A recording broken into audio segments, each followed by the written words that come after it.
বিজ্ঞানীরা প্রমাণ পেয়েছেন যে প্রজাপতির দলটি 2600 মাইল বা 4200 কিলোমিটার উড়ে গেছে আটলান্টিক মহাসাগর জুড়ে। 25 জুন নেচার কমিউনিকেশনস জার্নালে প্রকাশিত একটি নতুন গবেষণায় এ তথ্য পাওয়া গেছে। বার্সেলোনার বোটানিক্যাল ইনস্টিটিউটের স্প্যানিশ ন্যাশনাল রিসার্চ কাউন্সিলের সিনিয়র গবেষক তালাভেরা বলেছেন, প্রজাপতিগুলোকে ক্লান্ত লাগছিল, এমনকি তারা খুব বেশি উঠতে পারে না। তারা ওড়ার পরিবর্তে এক ধরনের লাফ দিয়েছে। এরা ছিল দূর দূরান্তের অভিবাসী। তালাভেরা বলেন, একটি সম্পূর্ণ সমুদ্র অতিক্রম করা প্রজাপতিদের জন্য এটা মানুষের কাছে অজানা ছিল।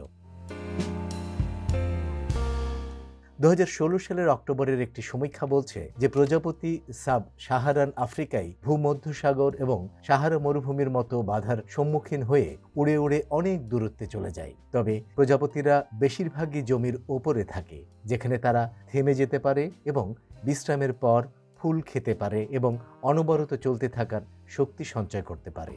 নতুন গবেষণা বলছে আটলান্টিক অতিক্রম করতে একটি পেইন্টেড লেডি প্রজাতির 5 থেকে 8 দিন সময় লাগে।